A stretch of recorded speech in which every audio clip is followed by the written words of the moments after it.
Evening to everyone. तो मैं भोपाल से हूँ, भोपाली हूँ, लेकिन इंदौर ज़्यादा दूर नहीं है, तो आपसे कनेक्ट कर सकती हूँ। यहीं की हूँ, मध्य प्रदेश की। सबसे पहले तो ये कहूँगी कि जैसा मैम ने बताया कि मैंने कैसे शुरुआत की, या स्कूल में थोड़ा सा दिमाग में था। तो हाँ, स्कूल में थोड़ा सा कहीं सोचा था, कहीं शायद पढ़ लिया होगा, कहीं सुन लिया होगा कि नहीं IAS ऑफिसर नाम की कोई चीज़ होती है। लेकिन तब ये भी नहीं पता था कि यार UPSC नाम की कोई एग्ज़ाम है, सिविल सर्विस एग्ज़ाम है, उससे और भी पोस्ट में आप सिलेक्ट हो सकते हैं, ऐसा कुछ नॉलेज नहीं था। जब मैं अपने कॉलेज लेवल में आई, जब कॉलेज में एडमिशन लिया, मैंने भोपाल से ही प्राइवेट इंजीनियरिंग कॉलेज से केमिकल इंजीनियरिंग किया है।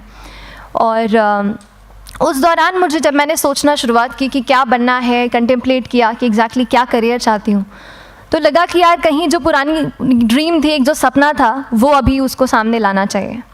फिर इस बारे में और पढ़ा, और तब खान स्टडी ग्रुप भोपाल में सेंटर वहाँ पे जैसे शुरू हो गया था, तो मेरा जो फाउंडेशन कोर्स है मैंने वहाँ से किया। और इस एग्ज़ाम के बारे में जो चीज़ें मुझे 1-2 साल में समझ में आई हैं, वो कुछ चीज़ें मैं आपसे शेयर करना चाहती हूँ। सबसे पहली चीज़ जो पहले जय और रचना हम दोनों बोल चुके हैं कि कंसिस्टेंसी। आप अगर दिन में, कई बार हमसे सवाल पूछते हैं कि आप कितने घंटे पढ़ाई करते हैं, तो देखिए घंटे मैटर नहीं करते। कोई 17-18 घंटे हमें नहीं पढ़ना है, उतना हम पढ़ भी नहीं सकते। एक दिन पढ़ सकते हैं, दूसरे दिन नहीं पढ़ पाएंगे। 5 से 6 घंटे ही आपको देने हैं या उतने निकालने हैं, पर वो जो वक्त आप अपनी पढ़ाई को देते हो, वो कंसिस्टेंटली आपको रोज़ उतना ही अपने पढ़ाई को देना है।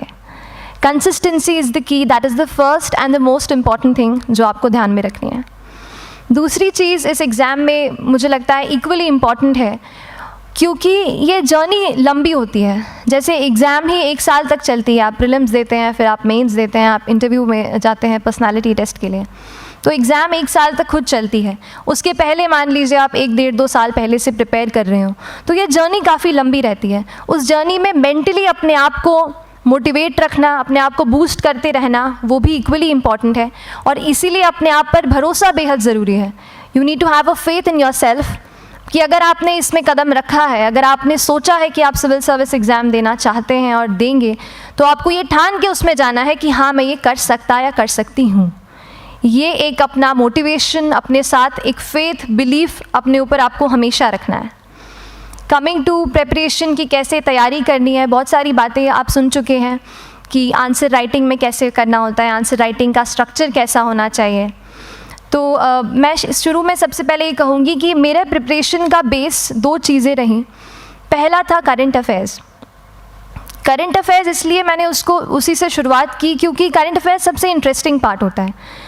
कई बार आपको हिस्ट्री कभी बोरिंग लगेगी, कई बार आपको लगेगा ज्योग्राफी इतना, कभी हर किसी के अपने अपने फेवरेट्स होते हैं। तो मुझे वो 2 सब्जेक्ट्स लगते थे कि यार इतना मन नहीं करता है, लेकिन न्यूज़पेपर्स और करंट अफेयर्स में जो भी नया चल रहा है वो मुझे हमेशा इंटरेस्टिंग लगता था। इंटरनेशनल रिलेशंस में क्या हो रहा है, क्या सोशल रियलिटीज़ हैं, कहाँ क्या हुआ, उसका क्या इम्पैक्ट पड़ेगा एडमिनिस्ट्रेशन पे और हमारी कंट्री पे, तो उसको आप अपना एक बेस बना सकते हो।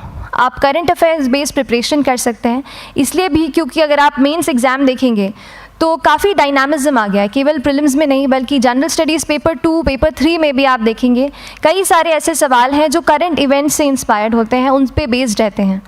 तो जब आप न्यूज़पेपर बेस्ड, करंट बेस्ड पढ़ाई करते हैं तो वो आपका प्रिपरेशन वहाँ से भी कवर हो सकता है। दूसरी जो चीज़ मैंने जिस पे बहुत फोकस किया वो थी आंसर राइटिंग। तो आंसर राइटिंग का, जैसे खान सर बता रहे थे कि आंसर राइटिंग की प्रैक्टिस बहुत की, तो उसके पीछे मेरा ये था कि जब मैं हमेशा प्रीलिम्स का कोई भी पेपर टेस्ट देती थी, हम मॉक टेस्ट देते हैं, तो मॉक टेस्ट देती थी तो हमेशा मेरे मार्क्स करीब 90 to 110, 120, इससे ऊपर मेरे कभी मार्क्स नहीं जाते थे। तो मुझे हमेशा ये डर था कि यार प्रीलिम्स में कहीं मेरा कुछ, क्योंकि कट ऑफ भी इसी कुछ रेंज में जाता है, तो हमेशा लगता था कि यार कुछ गड़बड़ यहाँ ना हो जाए। लेकिन जब मैंने आंसर राइटिंग की और मेंस एग्ज़ाम के बारे में जाना, तब मुझे लगा कि आंसर राइटिंग एक ऐसी चीज़ है, मेंस एक ऐसा फेज़ है सिविल सर्विस एग्ज़ाम का जहाँ पे आप अच्छे से तैयारी कर सकते हैं। And if you have written the answers, if you know कि you have covered the points well, if you have included उसमें कुछ आपने facts, international reports, government schemes, आपने कुछ ऐसे उसमें सॉल्व भी डाला है, तो जो रिज़ल्ट आएगा वो सेटिस्फैक्ट्री ही आएगा, अच्छा ही आएगा। तो मेंस एक ऐसा पार्ट है जिस पे आप काफ़ी बैंक ऑन कर सकते हो। मैं जब पर्सनालिटी टेस्ट भी मैंने दिया तो इस बार भी आप नंबर्स देखेंगे तो आसपास की रैंक के हिसाब से मेरे नंबर्स उसमें कम हैं, लेकिन it is just the general studies and the answer writing part, जो मेंस के जो वो है मार्क्स हैं या मेंस का जो एक फैक्टर रहा, वो मेरे लिए सबसे ज़्यादा इंपॉर्टेंट डिसाइडिंग फैक्टर रहा है। तो अपना एक्सपीरियंस यही बताऊंगी कि आंसर राइटिंग पे आप विशेष फोकस कीजिए। जैसा स्ट्रक्चर आपको बता ही चुके हैं कि इंट्रोडक्शन में कैसे आपको शॉर्ट रखना है, बॉडी एंड देन कंक्लूजन, उसमें छोटी चीज़ जैसे मैं अभी मेंशन कर रही थी, आप एक इंश्योर कीजिए कि देखिए जो भी एग्जामिनर आपकी कॉपी चेक कर रहे हैं वो दिन में 10, 15, 20 कॉपीज़ चेक कर रहे हैं, तो उन सब से आपको अलग कैसे आप अपनी कॉपी दिखा सकते हो, ये चीज़ आपका प्रेजेंटेशन और आप जिस तरीके से आंसर लिखते हो कंटेंट को, वो मैटर करेगा। आप इंश्योर कर सकते हैं कि आपके आंसर में कुछ फैक्ट्स, गवर्नमेंट की स्कीम्स, कुछ कमिटीज़ बैठती हैं, जैसे एक प्रिवेसी पे justice BN Shri Krishna committee की रिपोर्ट आई है, तो आप मान लीजिए आपको कोई प्रिवेसी पे सवाल आ गया तो आपने उन कमेटी का नाम कोट कर दिया। ऐसे बहुत सारी कमिटीज़ होती हैं। कुछ इंटरनेशनल रिपोर्ट्स आते हैं, वो आप उनको इनके बारे में लिख सकते हैं। इंडिया का मैप आप बना सकते हैं। मैंने सीख लिया था कि 10-15 सेकेंड्स में कैसे जल्दी से मैप बनाना है और उस पर कैसे पॉइंट कुछ करना है, कुछ लोकेट करना है। तो ये कुछ ऐसी चीज़ें हैं जो आपके आंसर्स को एनरिच करेंगी और प्रेजेंटेबल बनाएंगी। तो इस तरीके से आंसर्स पे जैसे हम क्लास करते हैं, लेकिन उसके साथ साथ आपको ये कोशिश करनी है कि 1 से 2 आंसर पर डे आपको ज़रूर लिखने ही लिखने हैं, apart from the test series that you are doing.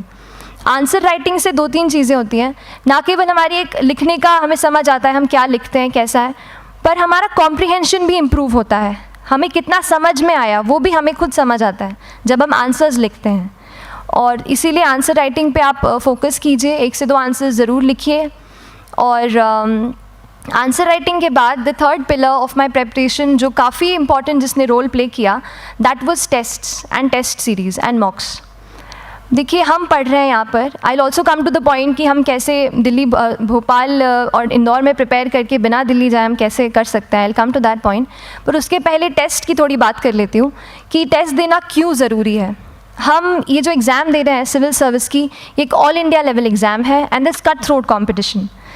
तो उसके लिए आप केवल पढ़ते रहें, सारी बुक्स, मटेरियल्स, स्टैंडर्ड ये करंट का सब पढ़ लें, लेकिन अगर आप ये नहीं जज कर पाए कि आपका क्या लेवल है at an all India level, तो चीज़ें समझ में आप नहीं, मतलब आप आगे नहीं बढ़ पाएंगे या सही डायरेक्शन नहीं पकड़ पाएंगे।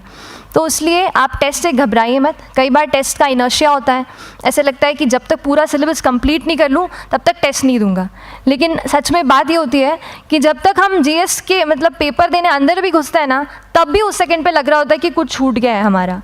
तो ये चीज़ होगी ही, इसीलिए ये मैं कभी मत सोचिए कि जब तक पूरा सिलेबस नहीं कर लूँ टेस्ट नहीं दूंगा। जैसे आपका एक थोड़ा बेस बन जाता है प्रिपरेशन का, आप टेस्ट दीजिए, चाहे वो प्रीलिम्स का MCQ का टेस्ट हो या मेंस का राइटिंग स्किल की प्रैक्टिस हो, टेस्ट पे आप फोकस कीजिए। उसके बाद टेस्ट केवल देने के लिए नहीं देना है, उसको एनालाइज भी अच्छे से करना है। When you get the answer hints, when you get the answer keys, analyse properly कि आपकी क्या गलती हुई है और उससे भी सीखने की कोशिश कीजिए कि क्या कुछ नया मुझे इस टेस्ट पेपर से या इस आंसर कॉपी से मिल सकता है। तो इस तरह से टेस्ट पे भी आप फोकस कीजिए। And I will come lastly to the point कि जब मैंने प्रिपरेशन शुरू की थी अपने कॉलेज के 2nd ईयर 3rd ईयर आते आते, तो मन में बहुत सारे फियर्स थे। मैं भी एक नॉर्मल फैमिली से हूँ, मेरे फैमिली में किसी ने आज तक सिविल सर्विस का पेपर भी नहीं लिखा था, तो मन में बहुत सारे फियर्स थे, डाउट्स थे, क्या होगा, कैसे होगा। तो हो सकता है आपके मन में भी ऐसा हो। और हम जैसे यहाँ रहते हैं, हम सोचते हैं कि दिल्ली जाना तो सबसे ज़रूरी है, उसके बिना तो ये एग्ज़ाम हो ही नहीं सकती।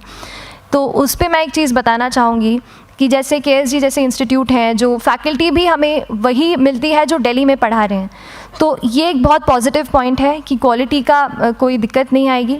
बस एक चीज़ है, आप ज्वाइन करते हैं class, that will only provide you a direction.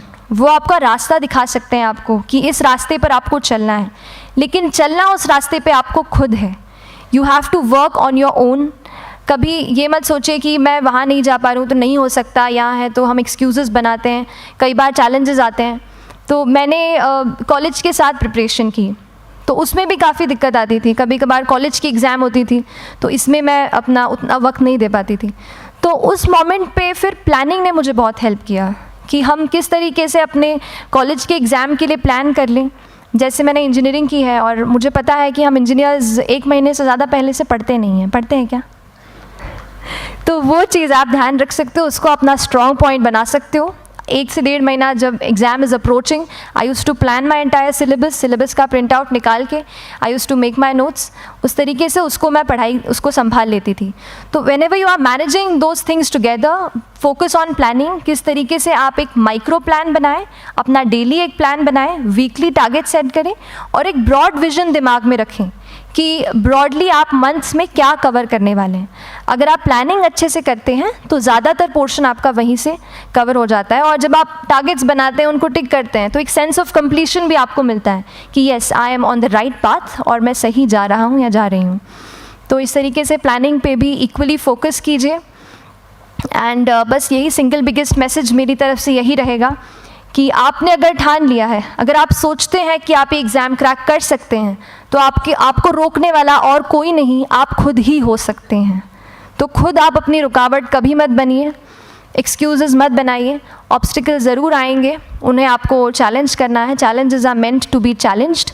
तो सही तरीके से अपने ऑब्स्टिकल्स को हैंडल कीजिए, और इस एग्ज़ाम में अगर आप सही स्ट्रैटेजी रखते हैं तो आप अपने एक अटैम्प्ट में ही इसको क्रैक कर सकते हैं। एंड एनीवेज आप जो भी अटैम्प्ट नेक्स्ट रखते हैं, दिल में यही रखिएगा कि जो ये मेरा नेक्स्ट अटैम्प्ट होने वाला है, ये मेरा बेस्ट अटैम्प्ट होने वाला है।